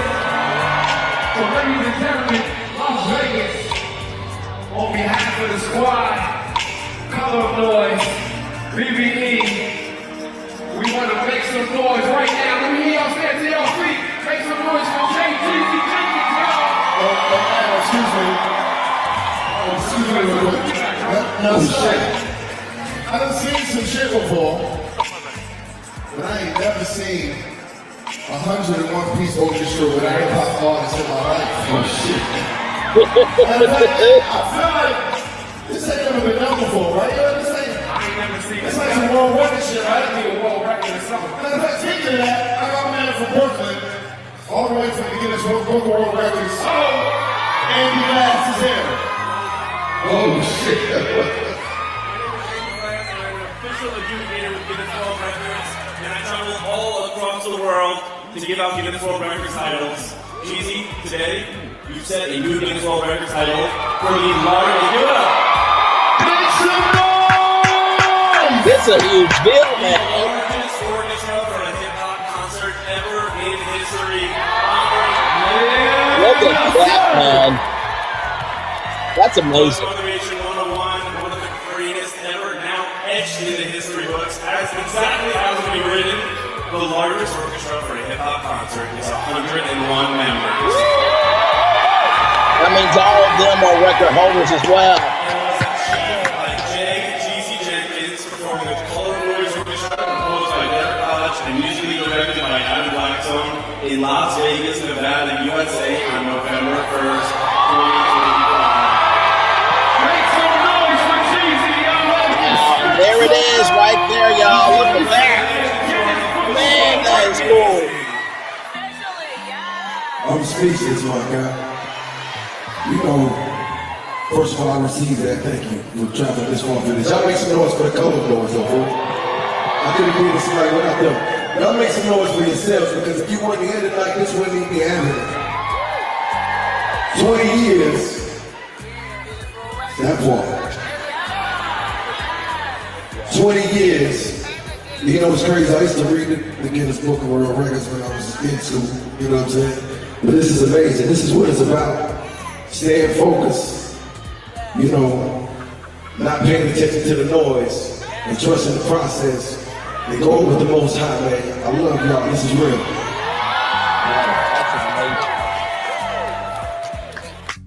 That's amazing. Congratulations to Jeezy and that 101-piece orchestra. That's amazing. Touring with symphonic flair. Since June, Jeezy has been traveling the country with the Color of Noise Orchestra, led by renowned bassist Derek Hodge and musically directed by Adam Blackstone. The tour has brought TM101 to sold-out venues across major cities, including Miami, New York, Houston, Dallas, Atlanta, and Chicago. Each performance transformed classic tracks like Standing Ovation and Then What and Trap and Die into something fresh while maintaining their raw authenticity.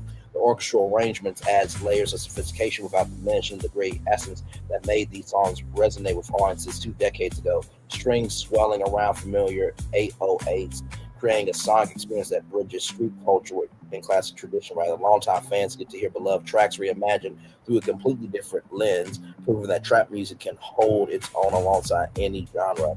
Artistic vision beyond labels. During an October interview with Big Boy on Real 92.3 in LA, which is a station from iHeartMedia, Jeezy addressed his relationship with trap music and how he views his artistic contributions. He explained that he sees his work as far rather than something confined to a single category. When he listened to Tupac, he never reduced it to just being gangster music because it represented something much bigger. He applies that same thinking to his own career and refused to be boxed into narrow definitions, while acknowledging that others debate on who mentioned trap or trap music. Jeezy prefers focusing on broader artistic expression. This perspective shapes his current tour, where he deliberately pushes beyond expected boundaries. The orchestral collaboration isn't just about proving anything to critics. It's about exploring what becomes possible when you stop limiting yourself to genre conventions. The Vegas residency continues. The tour returns to Vegas with performances scheduled for December 19th and the 21st, featuring a festive Nutcracker theme that promises to blend holiday tradition with urban sensibilities. Programming choice reflects growing confidence that hip-hop belongs in spaces once reserved for entirely different entertainment categories. This residency places Jeezy alongside legendary performers who have made Vegas their home for extended runs. The city's entertainment landscape has evolved to embrace hip-hop as a viable draw for premium audiences, and set in this orchestral approach demonstrates the genre's versatility and staying power. Cultural impact and future possibilities. The Guinness record captures attention, but the real story lies in what this achievement represents for hip-hop's future. As streaming reshapes how artists earn revenue, live performances have become crucial artistic statements. Jeezy's orchestral approach offers a blueprint for creating memorable experience that justify premium ticket prices while delivering genuine innovation. His success suggests that artists crave more than standard concert formats. They want experiences that surprise them, that take familiar music and present through unexpected arrangements. Sold-out shows across the country prove that this approach resonates with fans who grew up on trap music and now appreciate seeing it elevated through symphonic collaboration. As Jeezy prepares for his December performances, his place in music history feels more secure than ever. The 101-piece orchestra that accompanied him in Vegas proved that trap music and classical instrumentation can create something neither achieves alone. 20 years after Thug Motivation 101 has changed hip hop forever, Jeezy continues finding new ways to push the culture forward. First of all, congratulations to you. That's incredible. That's absolutely incredible. And listen, I'm a huge fan of the Guinness Book of World Records. I hope to be able to be a record holder one day for something. Okay. But sincerely, congratulations. And with the world that we live in today, it's nice to have positive things to talk about. When you think about trap music and hip hop has always been a platform for activism and for saying what needs to be said with soul. So shout out to every single hip hop artist from the past, the present, and the future to come for that. Amen to that. That was amazing. I love what we do over here. Absolutely. All right, y'all. Our final destination here for you guys. Now, this is a deep dive for marketing dive, inclusive marketing in paralysis. How brands can reject the standstill. The role of diversity in advertising has taken a roller coaster ride over the past 5 years, but continues to present a major opportunity for brands. Look at this one. So many dicks, so few Asian women. It's okay to be a dick, but America's boardrooms need more of everyone else. And then right here, learn how diversity creates profitability for everyone. This is absolutely amazing. I love this from Elf. Shout out to y'all. Across multiple diversity-focused discussions at Advertising Week New York earlier this month, marketers shared one sobering sentiment: the industry has a long way to go in achieving meaningful representation, not just within creative output, but across all facets of business. Inclusive marketing strategies have been on a roller coaster ride over the past 5 years. In 2020, tragedies including the murder of George Floyd spurred a powerful racial justice movement that saw major companies making larger diversity, equity, and inclusion commitments and hire more chief diversity officers. Many of those roles have since been eliminated, and DEI strategies have been overwhelmingly rolled back. This comes as the racist 47 administration fiercely rallies behind an anti-DEI campaign. And that also includes his racist supporters and also just anyone, everyone associated with that piece of shit administration. It is what it is. Shifting social and political climates have left brands adrift and consumers concerned about where to place their loyalty. Explain God is Rivera, Chief Strategy Officer of Burrell Communications Group Worldwide, which bills itself as the first Black-owned agency network. I would say brands right now, many brands, not all in paralysis. Said Rivera, what we're looking at is a lot of people never thought about what inclusivity meant to them, so they went with different definitions and different shifts and the way the wind blows. Now we're at this point where people are trying to almost stand still and figure out what to do. While diverse audiences represent a proven growth opportunity for marketers, the push for representation appears to be slipping. Brands looking to advance their efforts can embrace a number of approaches, from expand their understanding of identity to prioritizing consistency and addressing unconscious bias. That work could take on a heightened level of urgency as the critical end of the year period approaches, carrying with it what some expect will even be more powerful consumer demands for inclusion. The industry stands still. Inclusive advertising has a long way to go, with over half, 53% of the world's industry scoring below the global average for representation in content, according to XR's 2024 Global Advertising Representation Report. Only 12% of talent in ads have dark skin tones, 6% of screen time includes seniors, and 50% of screen time is given to those with larger body types.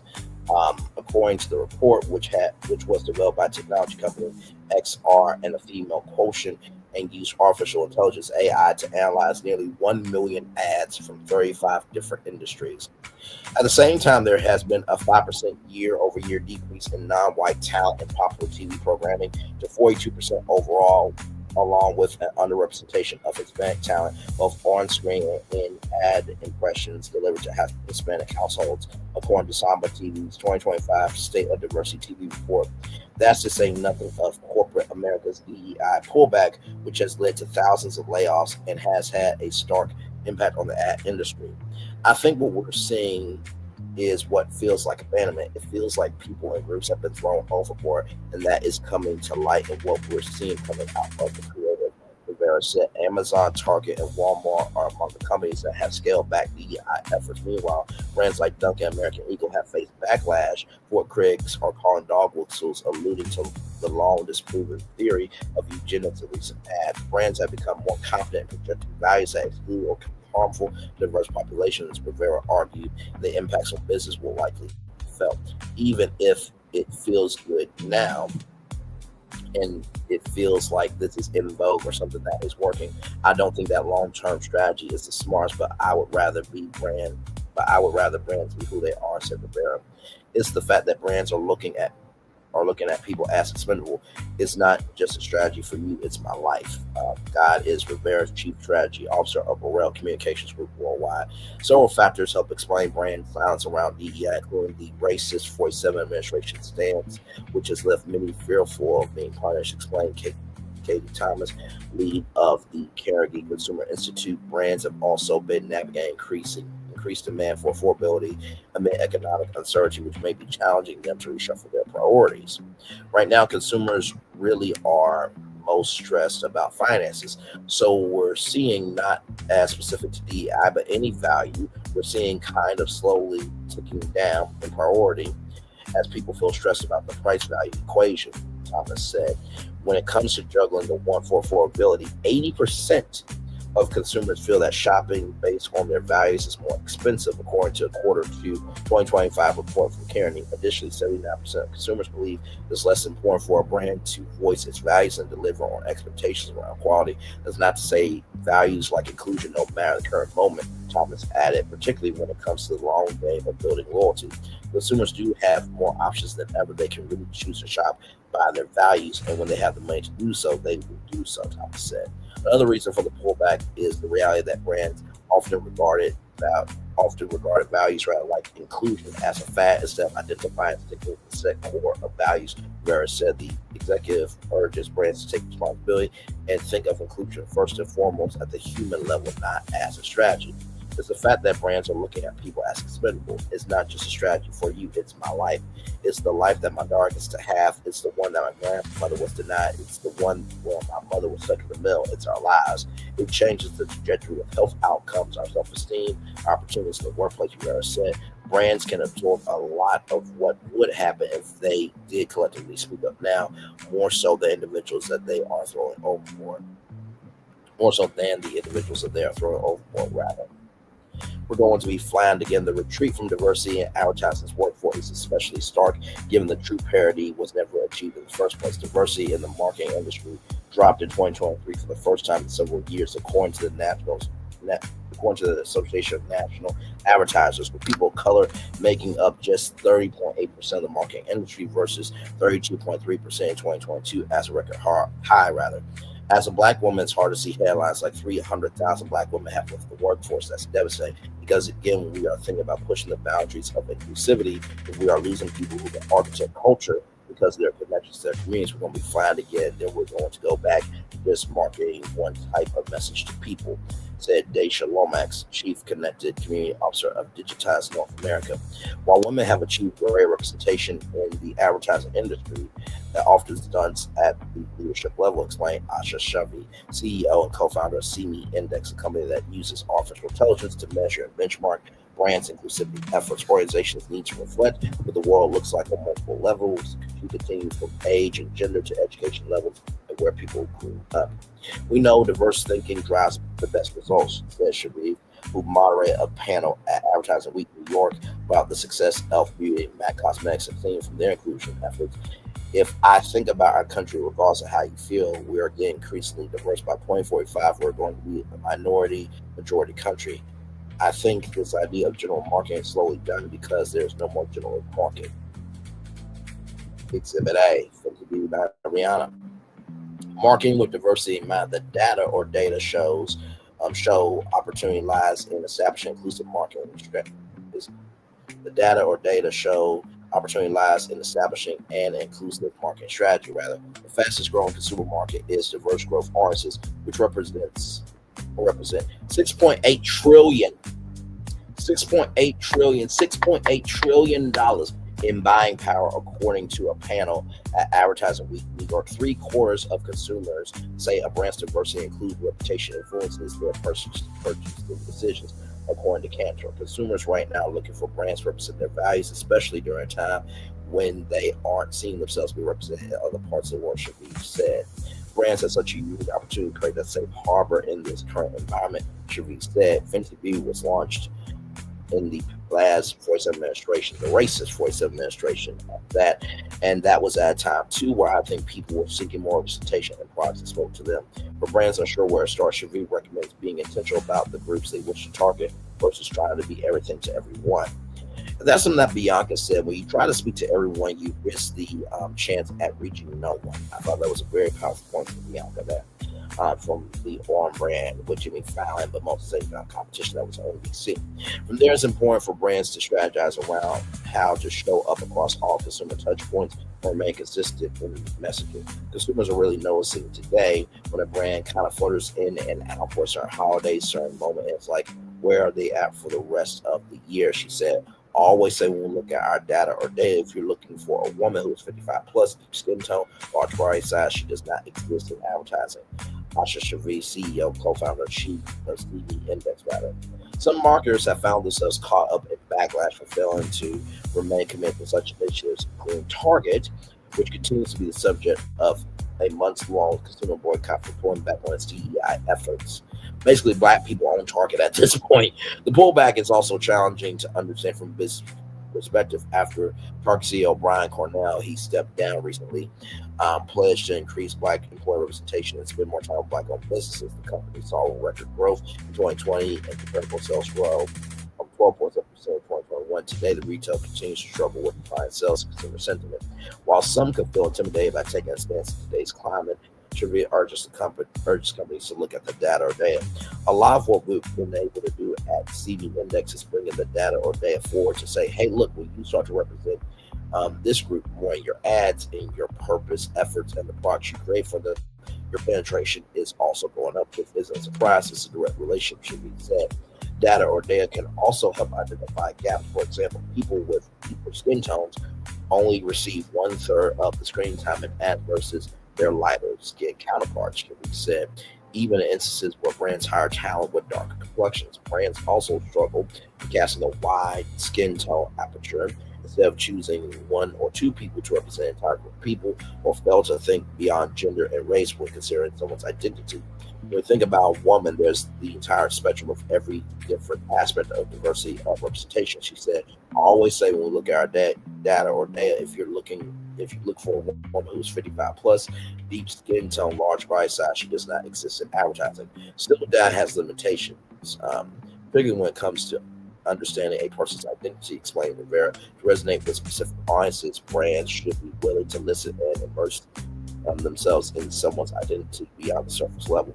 If I gave you my husband's resume, every data point would be right, but nothing would tell you why I love him so much. So it's the idea that you can get data or data, but you have to immerse yourself in what surrounds these people, said Rivera. Careers can be a valuable tool in helping brands authentically engage with diverse audiences. Digitize Lomax explained, commending their ability to build loyal communities. U.S. brands, United States brands are expected to spend $13.7 billion on influencer marketing by 2027, an increase from $10.5 billion this year, according to eMarketer. However, creative partnerships should be carefully considered to ensure they allow for brands' broader strategy, as indicated by the wave of concerted backlash followed Bud Light partnership with Dylan Mulvaney, a transgender influencer. I like to say creators are the media plan. When I say that, I mean that they're the people that break through, Womack said. Predicting what's to come, the remainder of the year is likely to bring increased pressure for brands to perform as the critical holiday period arrives and the impact of tariffs and supply chain issues during such a sales-driven period. Marketers who come out with a message so long as it is consistent and authentic are more likely to break out of the clutter and build true loyalty than those who play it safe. Womack explained, a brand is not a brand without people. If you just think about your individual experience right now today on Earth and how you want to receive messages and how you want to engage with you, the same types of things need to go into the boardrooms where decisions for your marketing are being made, Womack said. While consumers hold the ultimate power within their wallets, Rivera expects shoppers to yield even greater control during the during the quarter four period, and be more selective about where they put their money. Consumers could ultimately force brands to respond to their calls for inclusivity in ways that are more clear and reflective of the world today. What we're seeing is so much emotion in people that they want to see themselves. They want to see an evolution. Where say you can try to toe the line for so long, but I think we're going to see a burst of people saying, "I'm done. I'm not buying this. I'm not doing that." Quarter four, I hope, is sort of a crescendo of the people's voices and what they want to see, and will sort of jolt back some of this paralysis outside of what we've been seeing. That's both marketing executives and consumers navigate a period that feels particularly trying. Very emphasize the importance of recognizing those that are the most vulnerable. As a Black woman executive at a Black-owned agency network, I want to say to Black, Brown, LGBTQ plus folks, or LGBTQIA plus folks, folks with disabilities, native folks who are the most marginalized, I know how hard it's been. Rivera said, "I see you. Your voice still matters." So what do I think about this article? First of all, very well done marketing dive, very good deep dive on this.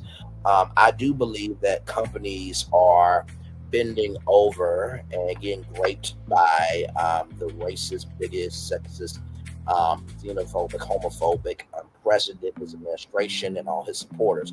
I think they're getting raped up the behind with no lube, and they are bleeding and suffering, and they want people to help them out. And if you don't stand for something, you'll fall for anything. And our lives begin to end when we become silent on the things that matter.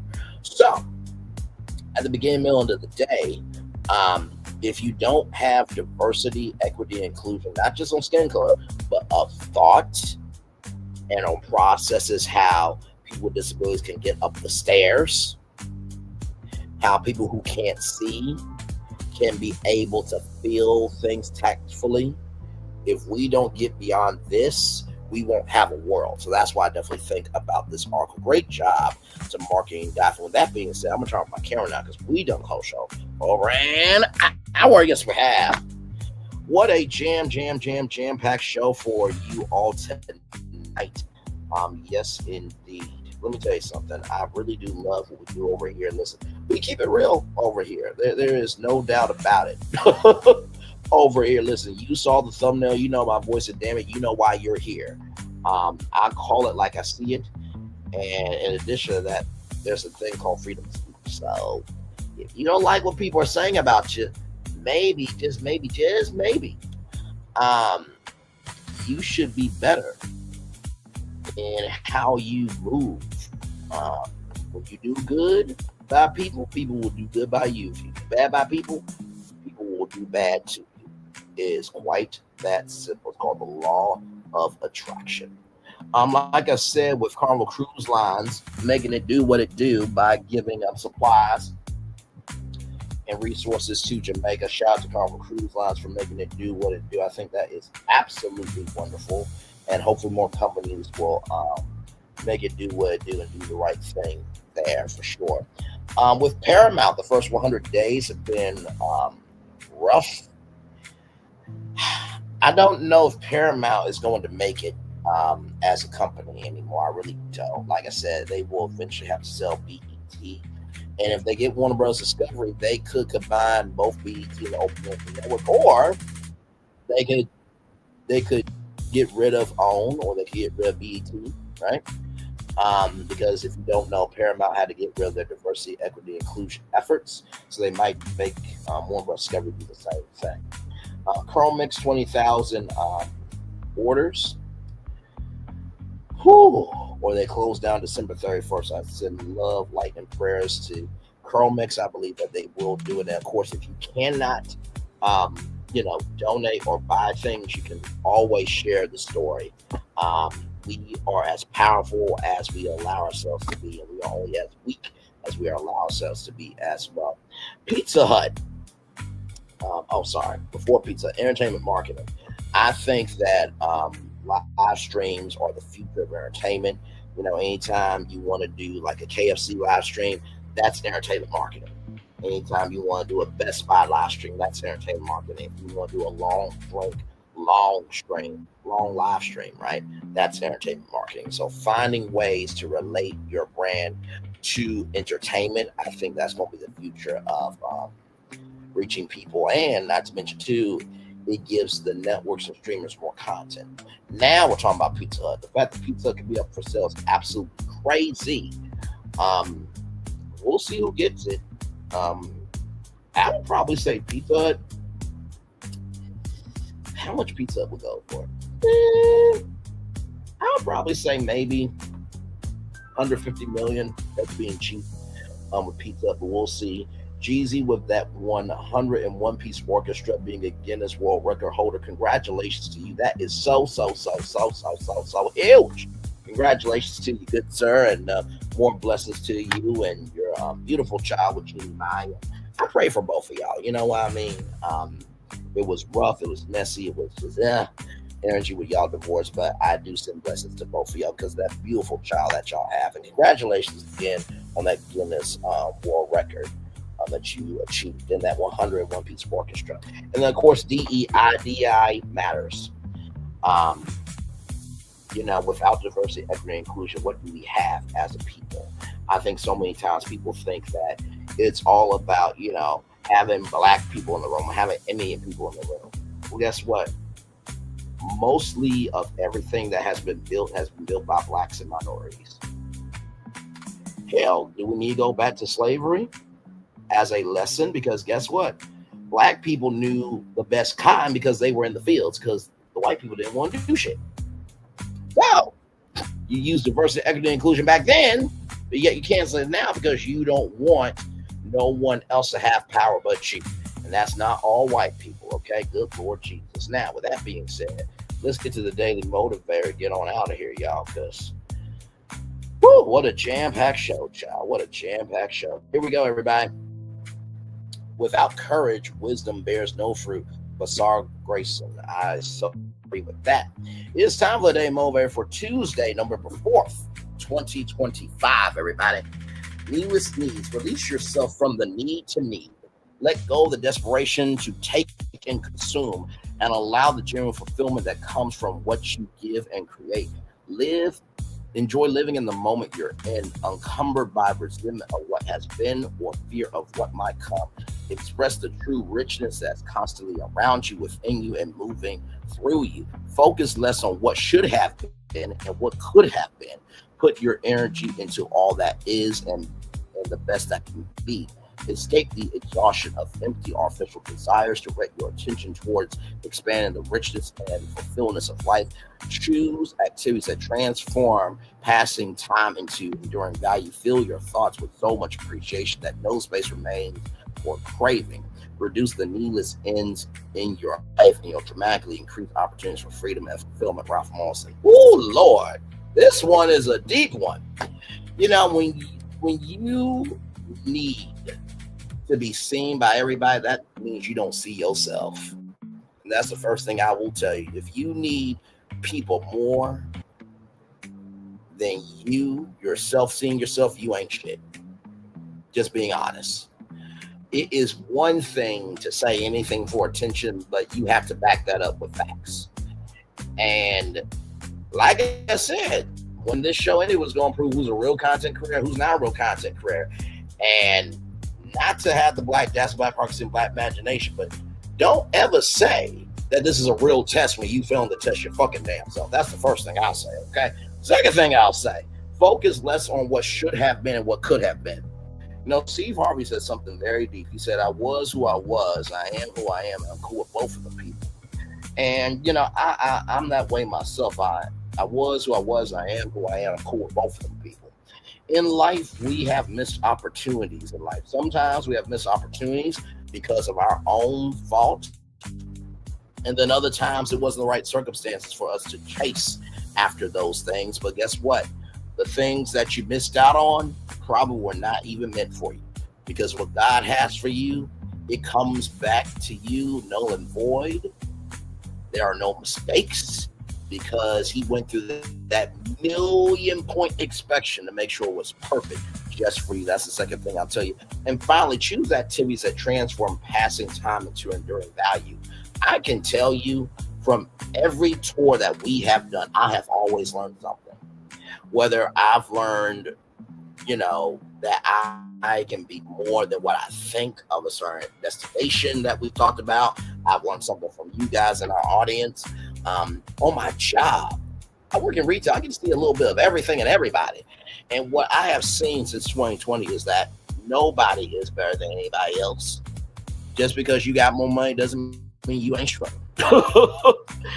And just because you were barely making it doesn't mean you cannot become somebody. Amen.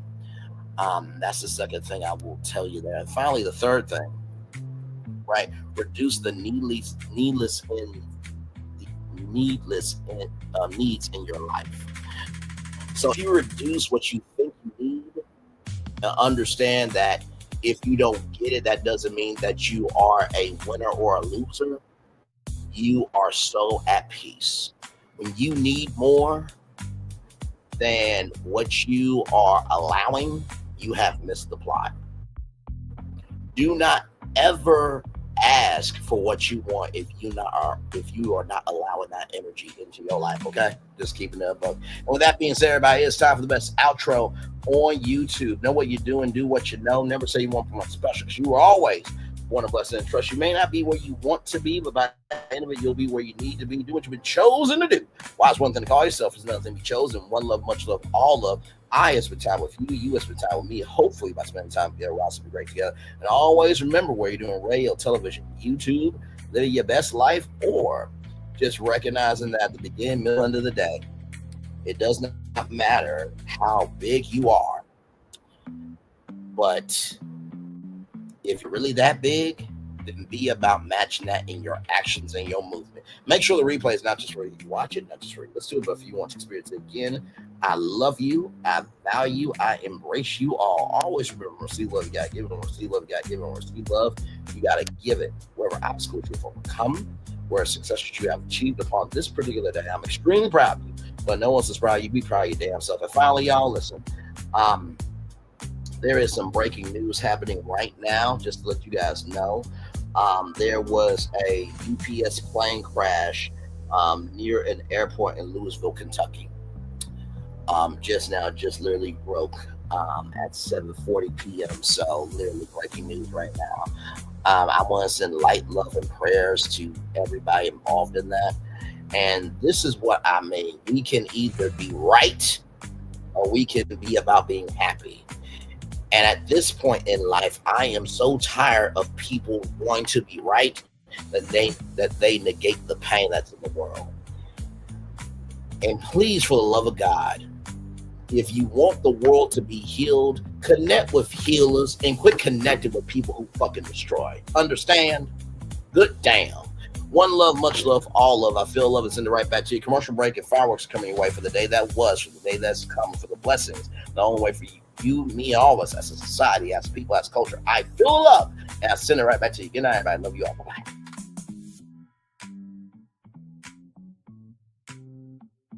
I thought I should tell you, they've been talking about you. Yeah, they've been talking about you.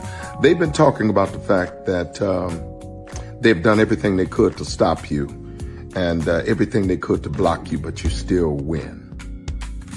They've been talking about the fact that they have undermined your success, and they have tried to sabotage your seasons, but you keep winning. They've been talking about the fact that even though they don't like each other, they get together to try to kill you, but you keep winning. They've been talking about the fact that you were voted least likely to succeed, but like cream, you keep rising to the top. They've been talking about how they tried to burn your world down, but like the phoenix, you rose from the ashes. They've been talking about you. And you know what they say? Oh, she's just lucky. He's just lucky. But no, you ain't lucky. You're anointed. You got something on you. You got favor on you. You got power on you. You were born to win. Now, they can call it luck, but it's grace. They can call it luck, but it's favor. But whatever they call it, it doesn't matter, because you know what God calls you? Do you know what God calls you? A winner. I thought I should tell you, they've been talking about you. Yeah, they've been talking about you. They've been talking about the fact that they've done everything they could to stop you and everything they could to block you, but you still win. They've been talking about the fact that they have undermined your success and they have tried to sabotage your seasons, but you keep winning. They've been talking about the fact that even though they don't like each other, they get together to try to kill you, but you keep winning. They've been talking about the fact that you were voted least likely to succeed, but like cream, you keep rising to the top. They've been talking about how they tried to burn your world down, but like the phoenix, you rose from the ashes. They've been talking about you. And you know what they say? Oh, she's just lucky. He's just lucky. But no, you ain't lucky. You're anointed. You got something on you. You got favor on you. You got power on you. You were born to win. Now they can call it luck, but it's grace. They can call it luck, but it's favor. But whatever they call it, it doesn't matter, because you know what God calls you? Do you know what God calls you? A winner. I thought I should tell you they've been talking about you. Yeah, they've been talking about you. They've been talking about the fact that they've done everything they could to stop you and everything they could to block you, but you still win. They've been talking about the fact that they have undermined your success and they have tried to sabotage your seasons, but you keep winning. They've been talking about the fact that even though they don't like each other, they get together to try to kill you, but you keep winning. They've been talking about the fact that you were voted least likely to succeed, but like cream, you keep rising to the top. They've been talking about how they tried to burn your world down, but like the phoenix, you rose from the ashes. They've been talking about you. And you know what they say? Oh, she's just lucky. He's just lucky. But no, you ain't lucky. You're anointed. You got something on you. You got favor on you. You got power on you. You were born to win. Now they can call it luck, but it's grace. They can call it luck, but it's favor. But whatever they call it, it doesn't matter, because you know what God calls you? Do you know what God calls you? A winner.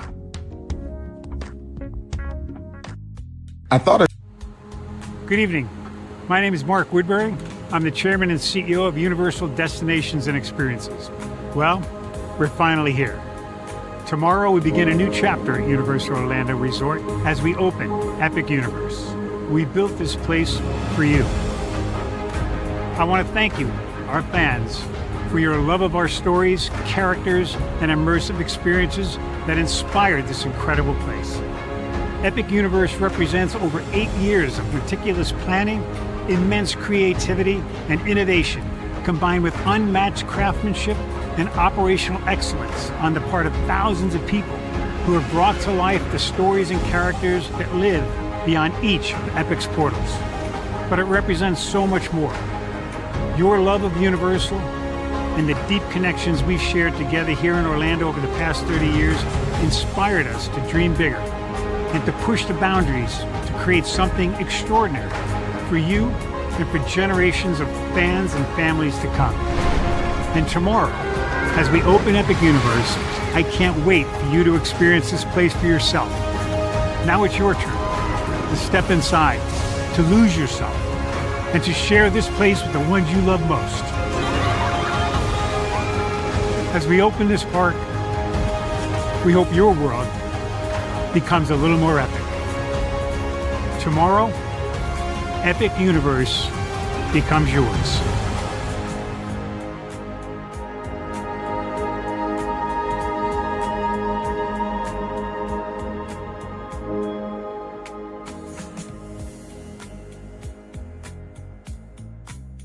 Are video games getting too expensive? This episode, we want to find some common ground because the CEOs want to raise the price even more. Not with these broken ass games. $5 million.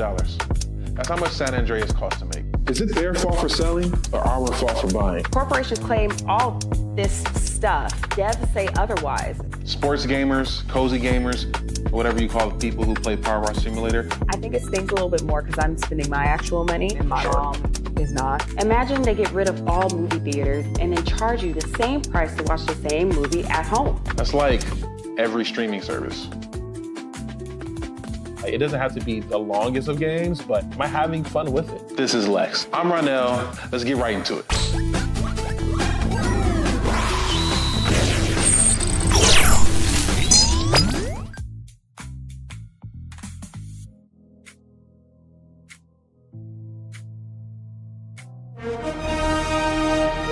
Prepare for a journey beyond imagination, beyond belief, beyond anything you've experienced before. Universal Epic Universe, a new theme park where you'll step through extraordinary portals to 5 immersive worlds. Prepare for a cosmic voyage of discovery, an isle of fire-breathing excitement, a shadowy world of monsters and mystery, new wonders in the wizarding world, and a new way to play. Plus the splendor of a magnificent resort hotel overlooking the park. It's all new excitement at Universal Orlando Resort. A week's worth of vacation thrills with 4 amazing theme parks, a variety of spectacular themed hotels, and incredible dining and entertainment.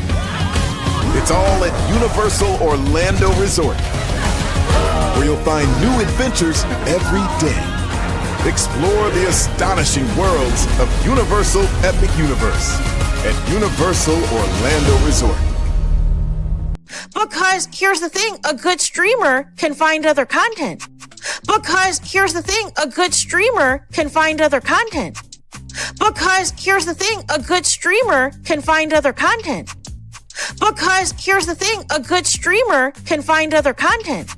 Child Redman over there doing his thing, minding his GD business, staying out of trouble, trying to get the folks some positive stuff to talk about. Besides lying all the damn time. Child Redman over there doing his thing, minding his GD business, staying out of trouble, trying to get the folks some positive stuff to talk about. Besides lying all the damn time. Child Redman over there doing his thing, minding his GD business, staying out of trouble, trying to get the folks some positive stuff to talk about. Besides lying all the damn time.